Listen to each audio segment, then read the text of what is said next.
Hello everyone, and thank you for joining this episode of Apex Luxury TV, shot in the beautiful apartment at 113 Newberry Street in the heart of downtown Portland. Today we have Brendan, who is the owner of VP's Shuck Shack. And Brendan, what are you gonna do with these oysters today? What are we gonna do with them? All right, well, I'm just gonna kind of go through exactly how to store them, how to prepare them, and how to shuck them at home in the comforts of your luxury apartment. And the great thing is, if you're staying with us, you can email Brendan at shuckshackllc@gmail.com, and he can come right to you and do this in your kitchen. Perfect. All right, so first, how do we select these oysters and how do we find them? If you're located here in Portland, I would suggest going down to Harbor Fish down to Commercial Street and combing through their vast selection of oysters. Let's say if you're further up the coast, even further down the coast, you might be near an actual oyster farm, so I would suggest looking out and reaching out to them as well. So what do we look for in an oyster? So there's a couple traits that are desirable, such as a deep cup, a nice hinge, hard shell, and so that's what's really gonna make it easier to shuck at home if you're not catering and having someone like myself come in and cater it. So again, what is a good hinge? This hinge, as you might notice, is just a little bit curled back, so it might be a little bit harder to shuck, whereas this hinge, where we're opening up the oyster, is a little bit more accessible. So now that we've purchased some of these oysters and we're taking them back to our apartment, how do we safely store them? Because maybe your party's in a couple days and you already have purchased these oysters. All right, so what I recommend to get the most shelf life, or how I like to say it, shell life, cheesy dad joke, how to do it. So in order to do that, what we do is we want to keep it with a cup down, stored in a bowl in your refrigerator. You can still keep it in a cooler with ice, but you have to be careful about not leaving it in that cooler for too long, because as the ice melts and that water is above the oysters and submerges it in fresh water, the oyster will drown. All right, and another pro tip is when you're at the market, just give it a little knock on the oyster before you take it home, because if it sounds like a rock and solid, then it's still a good oyster to take home. But if you knock on it and it sounds hollow, most likely when you brought it back to your house and you've shucked it, you'll notice that the oyster is dry and stuck to the shell, and those are oysters we do not want to eat. Okay.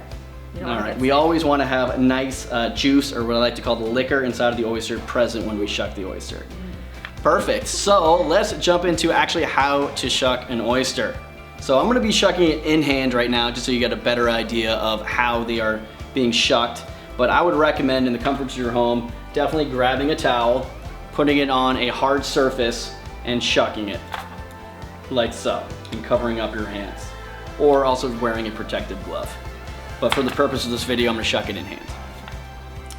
So the first thing we do, we enter the hinge right back here, and we like to set it. And now this isn't too much force that I'm using right now. I'm just trying to get it so that the knife is attached to the oyster, something we like to call the lollipop. After that, we then like to turn the key, start the ignition, and I usually go counterclockwise because I feel like you get a little bit more torque with your wrist that way. So we pop it.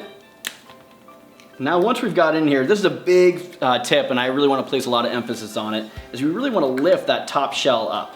By lifting that top shell up, you are pinpointing the adductor muscle, which is what we're going to be cutting to sever the top shell, and leaving the oyster intact. Oh, good. Now is this a special knife you're using? Can they use any knife, or should it be a special knife? You know, there are a bunch of different oyster knives out there. I like this knife because it's really thin and pliable, but there's definitely a lot of different preferences out there. So now that we have shucked it in the hinge, we then check right where the hinge is to see if there's any extra grit, because this is most likely where we're gonna find any shell. So once we've done an inspection, a once over, we then cut the bottom adductor muscle, and now it's free. No pearl. No pearl. You can also flip over the oyster to make it presentable as well, in case you stab the belly, but I love it just the way that it was grown in there, all natural. And you just caught these this morning? Caught, I guess you don't catch them? I farmed, yeah, so the oysters that I have right here on my left, your right, is the Blackstone Point, which is an oyster farm that I own, and I farmed them this morning. And on the other side is the Norumbega, which is a bottom cultured oyster that they dive or dry for, which were harvested this morning as well. Wow, so fresh.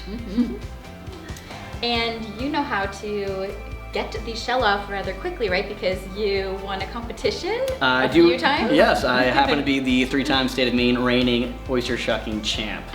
In the presence of greatness. But yes, so now that we have shucked the oyster, how do we present it? Well, there's a couple different ways. I always recommend putting it on a bed of ice to keep it nice and cold. You can also put it on a bed of seaweed for nice display. River stones can be another nice one that have been chilled. Or the way that I serve it in my food cart is out of the wooden, this is in this case a walnut board made by Oyster River Joinery in Hope, Maine. It's beautiful. Also makes a great gift. And supporting local, we love that. Exactly, all sourced here in Maine.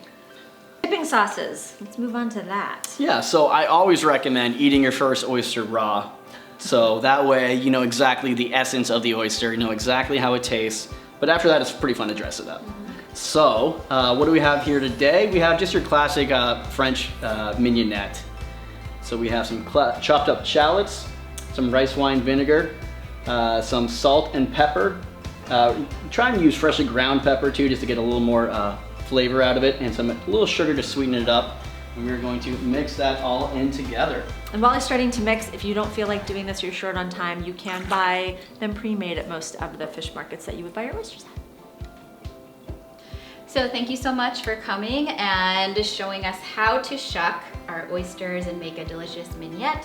And again, if you want to reach out to Brendan, you can email at shuckshackllc@gmail.com. And go on apexluxuryrentals.com to rent 113 Newbury Street, number 207, or any of our glorious properties. And we look forward to seeing you soon. Now we're going to enjoy. Don't be jealous.